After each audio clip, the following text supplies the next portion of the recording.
आज हम लोग स्टार्ट करेंगे पार्ट 2।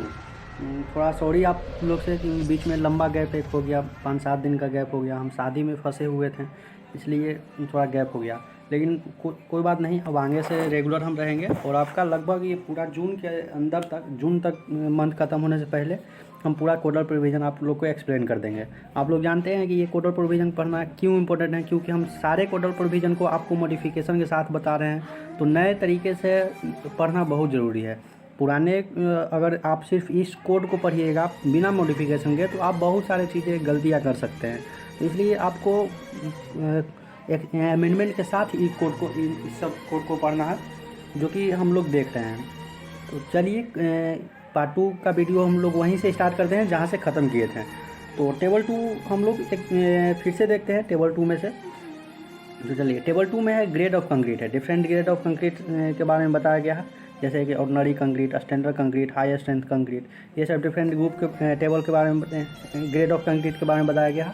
तो देखिए हमने आपको बताया था कि अमेंडमेंट के अनुसार आप अब जो है M85 भी आ गया है, M90 भी आ गया है। इसमें तो M80 तक ही दिख रहा है, लेकिन अमेंडमेंट के अनुसार शायद 2003 में जो अमेंडमेंट हुआ था उसी के अनुसार 2013 में उसी के अनुसार M85 को भी ऐड किया गया है, M90, M95, M100, यानी कि अभी तक टोटल M100 तक ग्रेड ऑफ कंक्रीट का ईजाद हो चुके हैं।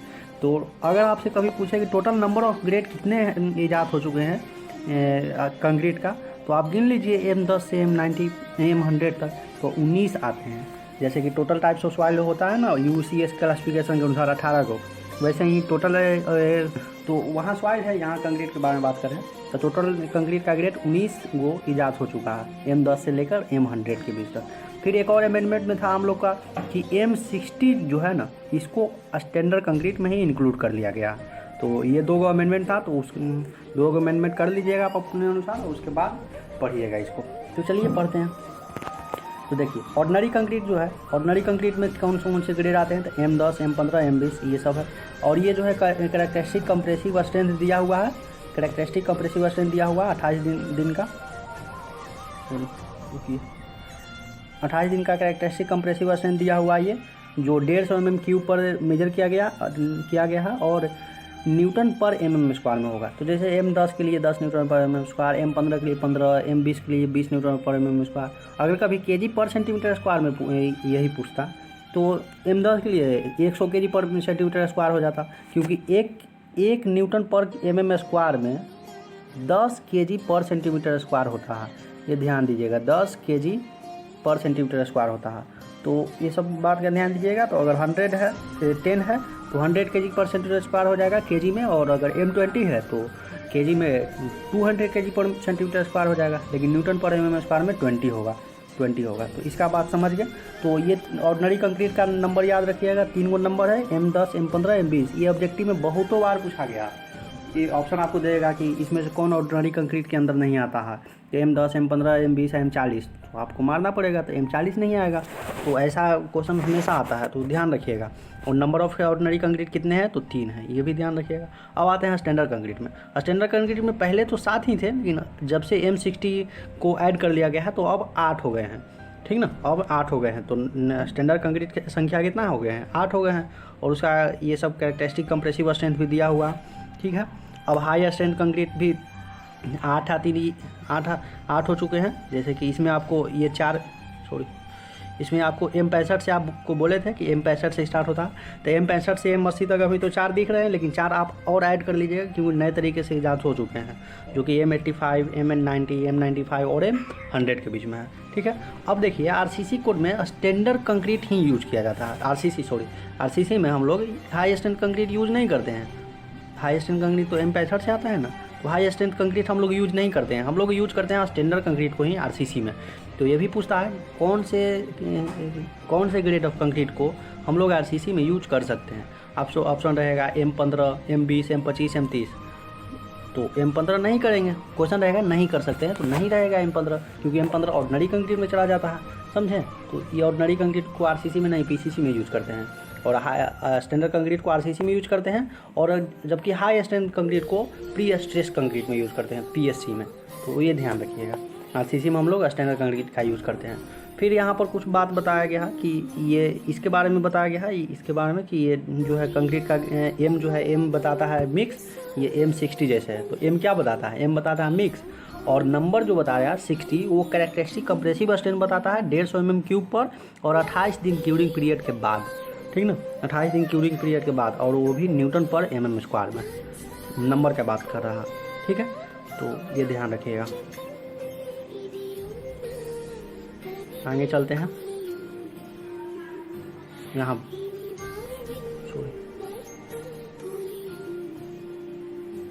में कोई चीज़ नहीं इम्पोर्टेंट है। आगे देखिए, यहाँ टेंसाइल स्ट्रेंथ ऑफ कंक्रीट के टेंसाइल स्ट्रेंथ के बारे में बात किया है कि कंक्रीट का टेंसाइल स्ट्रेंथ कितना होता है। तो देखिए, पहले तो टेंसाइल स्ट्रेंथ देखने से पहले हमको कुछ समझना पड़ेगा। The flexural and splitting tensile strength shall be obtained as described in IS 516 and IS 5816 में। मतलब फ्लेक्सरल टेस्ट जो है किस कोड के अनुसार किया जाता है, IS 516 कोड के अनुसार, और स्प्लिटिंग टेंसाइल स्ट्रेंथ जो है IS 5816 के अनुसार किया जाता है। फिर आपको ये फ्लेक्सरल स्ट्रेंथ का फॉर्मूला दिया, फ्लेक्सरल स्ट्रेंथ बोलिए या टेंसाइल स्ट्रेंथ ऑफ कंक्रीट बोलिए, ठीक ना, ये दोनों एक ही है। फ्लेक्सरल स्ट्रेंथ बोलिए या टेंसाइल स्ट्रेंथ ऑफ कंक्रीट बोलिए, दोनों का वैल्यू एक ही रहेगा 0.7 √FC के। और ये बहुत इंपॉर्टेंट है 0.7 √FC के। ये इससे आपको ऑब्जेक्टिव हमेशा पूछता है, बोलेगा M25 का फ्लेक्सरल स्ट्रेंथ कितना होगा या सिर्फ टेंसाइल स्ट्रेंथ कितना होगा। तो टेंसाइल स्ट्रेंथ पूछेगा तब आप 0.7 √FC के लगा सकते हैं। लेकिन अगर स्प्लिटिंग टेंसाइल स्ट्रेंथ पूछ देगा तो स्प्लिटिंग टेंसाइल स्ट्रेंथ दूसरा होता है। स्प्लिटिंग टेंसाइल स्ट्रेंथ होता है 0.67, इसका 0.67, यानी कि लगभग 0.67 इसका करिएगा तो शायद 0.47 या 48 √FC के आसपास आ जाएगा। तो splitting tensile strength, direct tensile strength इसका आधा होता है, 0.5 होता है, तो वो 0.3 √FC के हो जाएगा। ऐसे ही करके बहुत सारे कंक्रीट के स्ट्रेंथ होते हैं। रुकिए, हम आपके लिए उन सभी कंक्रीट के स्ट्रेंथ के लिए हमने आपके लिए एक वीडियो बना के ले आऊँगा, जिसमें आपको flexural strength, tensile strength of concrete, direct tensile strength of concrete, modulus of rupture, फिर उसमें जितने भी कंक्रीट का स्ट्रेंथ है, जैसे कि maximum shear strength of concrete, bond strength of concrete, और भी जितने कंक्रीट का स्ट्रेंथ है, सबको एक वीडियो में 2 से 4 मिनट का वीडियो होगा, उसमें सबको हम ऐड कर लेंगे। उसमें से जो इम्पोर्टेंट चीज़ें हैं सब ऐड कर लेंगे। जैसे कि इम्पोर्टेंट क्या है कि इसमें से ये पूछता है कि फ्लेक्सरल स्ट्रेंथ के लिए क्यूब का साइज़ कैसा होता है, यानी मोल्ड का साइज़ कैसा होता है, वो पूछता है। 150 mm by 150 mm by 700 mm होता है। वैसे ही स्प्लिटिंग टेंसाइल स्ट्रेंथ के लिए मोल्ड का साइज़ कितना होता है, वो तो सब हम आपके लिए करके ले आएंगे। उसमें स्प्लिटिंग टेंसाइल स्ट्रेंथ के लिए मोल्ड का साइज़ जो होता है वो सर्कुलर होता है, ये सब पूछता है। तो उस वीडियो में हम आपको एक्सप्लेन करेंगे। तो आप 24 घंटा वेट कर लीजिए, हम वो वीडियो के लिए प्रिपरेशन कर लिए हैं, बस वो वीडियो बना के अपलोड कर देना है। तो 24 घंटा वेट कर लीजिए, आपको उस वीडियो का लिंक हम इस वीडियो के डिस्क्रिप्शन में डाल देंगे। तो थोड़ा देर वेट कर लीजिए। चलिए अब आगे बढ़ते हैं। तो हमको मिलता है modulus of elasticity, short term modulus of elasticity EC। ये short term modulus of elasticity ये होता है 5000 √FC के। ये LSM के अनुसार होता है। अगर आपको WSM के अनुसार पढ़ना है तो वो होता है 5700 √FC के। तो खैर अब हम लोग तो WSM के अनुसार पढ़ते नहीं हैं, वो होता है 5700 √FC के, ठीक है। तो यही है। तो ये short term modulus of elasticity है। तो ये LSM में आपको 5000 √FC के होगा, जबकि WSM में आपको 5700 √FC के बोल सकते हैं। ये WSM के अनुसार हो गया, समझे, लिखा नहीं रहा कोई बात नहीं। 5700 √FC के ये WSM के अनुसार है, और LSM के अनुसार 5000 √FC के है। लेकिन ये अभी भी short term modulus of elasticity है। शॉर्ट टर्म कहने का मतलब है कि ये कुछ टाइम के लिए है short term modulus of elasticity, ठीक है। एक होता है long term modulus of elasticity, तो वो भी देखेंगे कि वो कितना होता है। Long term modulus of elasticity भी देखेंगे। अब यहाँ देखिए, ये सबसे इंपॉर्टेंट चीज़ है कि 20% आप वेरी कर सकते हैं एबव वैल्यू को।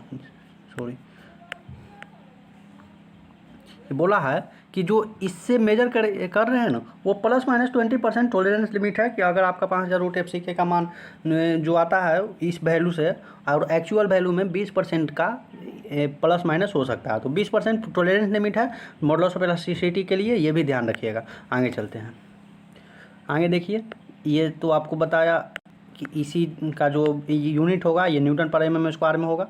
ये तो आप समझ ही रहे हैं कि यूसी का न्यूटन पर एम स्क्वायर में 5000 रूट एफ सी के जो होगा वो न्यूटन पर एम स्क्वायर में आएगा। अब आगे देखिए श्रिंकेज के बारे में। श्रिंकेज के बारे में बोलता है कि श्रिंकेज जो है ना, मैक्सिमम श्रिंकेज, अगर कोई डाटा ना दिया हो रहा है तो मैक्सिमम श्रिंकेज स्ट्रेन जो होगा वो 0.0003 होगा। और ये बहुत इंपॉर्टेंट है। और ये IS कोड तो इसका इंपॉर्टेंट नहीं है 1343, लेकिन ये देख लीजिए क्योंकि ये PSC का ही कोड है 1343। ये प्री स्ट्रेस कंक्रीट का कोड है। इसी कोड के अनुसार प्री स्ट्रेस कंक्रीट का डिज़ाइन किया जाता है। जो आप लोग सेमेस्टर में प्री स्ट्रेस कंक्रीट पढ़ते हैं ना, उसका डिज़ाइन इसी कोड के अनुसार किया जाता है 1343। तो ये श्रिंकेज का कोड नहीं है, PSC का कोड है प्री स्ट्रेस कंक्रीट का, तो वो ध्यान रखिएगा, उसके अनुसार ये इंपॉर्टेंट है 1343 कोड। और चलिए फिर से वापस देखते हैं कि मैक्सिमम श्रिंकेज स्ट्रेन कितना होता है। तो पॉइंट के बाद 3 0 और फिर 3, ये ध्यान रखिएगा। पॉइंट के बाद 3 0, 1 2 3 और फिर 3, पॉइंट के बाद 3 0 और 3। अब आगे चलते हैं। ये देखिए, ये सबसे इंपॉर्टेंट है यहाँ पर, जो हम लोग छोड़ते हैं हमेशा और पूछता क्वेश्चन ऐसे ही है। जैसे ये श्रिंकेज के बारे में बोला कि श्रिंकेज किन किन बातों पर डिपेंड करता है, तो ये 3 बात पर यहाँ बोला गया है। कंस्टिट्यूएंट ऑफ कंक्रीट पर, साइज ऑफ मेंबर पर और इन्वायरमेंटल कंडीशन पर। ये 3 बातों पर डिपेंड करता है, ठीक है, इन्वायरमेंटल कंडीशन पर। जबकि क्रीप ऑफ कंक्रीट देखिए किन किन बातों पर डिपेंड करता है। क्रीप, ये दोनों लॉन्ग टर्म फेनोमेना है, क्रीप और श्रिंकेज। तो क्रीप डिपेंड करता है उन तीनों पर तो डिपेंड करता है जिस पर श्रिंकेज डिपेंड कर रहा है, लेकिन साथ ही साथ ये एज ऑफ लोडिंग और ड्यूरेशन ऑफ लोडिंग पर भी डिपेंड करता है। तो ये आपसे ऐसे क्वेश्चन पूछ सकता है कि श्रिंकेज जो है किन पर डिपेंड नहीं करता है, तो 3 गो ऑप्शन तो वो जो लिखा हुआ वो दे देगा, और बाकी 1 गो ऑप्शन दे देगा कि ड्यूरेशन ऑफ लोडिंग या एज ऑफ लोडिंग। तो एज ऑफ लोडिंग पर श्रिंकेज डिपेंड नहीं करता है, उस पर क्रीप डिपेंड करता है। तो ये ध्यान रखिएगा। ऐसे ऐसे क्वेश्चन ही हम लोग छोड़ देते हैं, सोचते हैं कि ये सब नहीं पूछेगा, लेकिन ऐसा ही क्वेश्चन एग्जाम में पूछने लगा है। अब तो ऐसा क्रेज आ गया है क्वेश्चन पूछने का कि अब समझ में नहीं आता है कहाँ से कौन क्वेश्चन उठाया जाएगा। वैसे वैसे क्वेश्चन आते हैं जो कहीं भी, और ना तो ऑब्जेक्टिव के बुक में रहते हैं, ना तो ESC में पूछे जाते हैं, ना गेट में पूछे जाते हैं, फिर क्वेश्चन प्रीवियस ईयर में भी नहीं पूछे जाते हैं। फिर भी वैसे वैसे नए नए क्वेश्चन जरूर हर साल 5-10 क्वेश्चन नए नए देखने को मिल रहे हैं। तो चलिए, इसलिए आप लोग ध्यान से पढ़िएगा। कोई भी चीज़, छोटे छोटे चीज़ आपको दिक्कत दे सकता है, तो आप स्किप नहीं कीजिएगा। अब आगे आ रही है, ये सबसे इम्पोर्टेंट है। इम्पोर्टेंट ये इस पॉइंट ऑफ व्यू से है क्योंकि ये long term modulus of elasticity इसी से आएगा, क्रीप कोफिशिएंट से ही आएगा। अब क्रीप कोफिशिएंट का इजाद ही हुआ है long term modulus of elasticity को समझाने के लिए। इसी long term modulus of elasticity का फॉर्मूला होता है 5000 रूट एफ सी के 5000 रूट एफ सी के बाई 1 प्लस थीटा। और ये थीटा है, यही क्रीप कोफिशिएंट ही थीटा है। और थीटा निकालने के, थीटा जो है 2 चीज़ का रेशियो है, एक अल्टीमेट क्रीप स्ट्रेन और एक इलास्टिक स्ट्रेन, ठीक ना। यानी कि अल्टीमेट क्रीप स्ट्रेन थीटा, अगर क्रीप कोफिशिएंट अगर आपको निकालना है तो अल्टीमेट क्रीप स्ट्रेन बटे या डिवाइडेड बाय इलास्टिक स्ट्रेन, ये दोनों का रेशियो है थीटा। और थीटा का मान IS कोड ने हम लोग को सजेस्ट किया है कि 7 डेज के लिए थीटा का मान 2.2 लीजिए, 28 डे के लिए 1.6 लीजिए और 1 ईयर के लिए 1.1 लीजिए।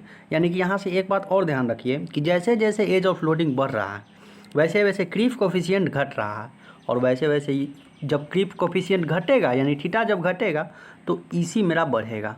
यानी कि यहाँ से ये बात पता चलता है कि जैसे जैसे एज ऑफ लोडिंग बढ़ेगा EC का मान बढ़ेगा, क्योंकि जैसे जैसे एज ऑफ लोडिंग बढ़ेंगे थीटा घटेंगे, थीटा डाउन होगा, और जैसे जैसे थीटा डाउन होगा वैसे वैसे EC मेरा अप होगा, क्योंकि इन्वर्सली प्रोपोर्शनल है। तो ये सब क्वेश्चन मिला जुला के आप समझ गए, ये सब क्वेश्चन आपसे पूछ सकता है, इधर उधर करके बोल सकता है कि एज ऑफ लोडिंग के साथ EC पर क्या प्रभाव पड़ता है, या ये भी बोल सकते हैं कि एज ऑफ लोडिंग के साथ क्रीप कोफिशिएंट पर क्या प्रभाव पड़ते हैं, घटता है कि बढ़ता है।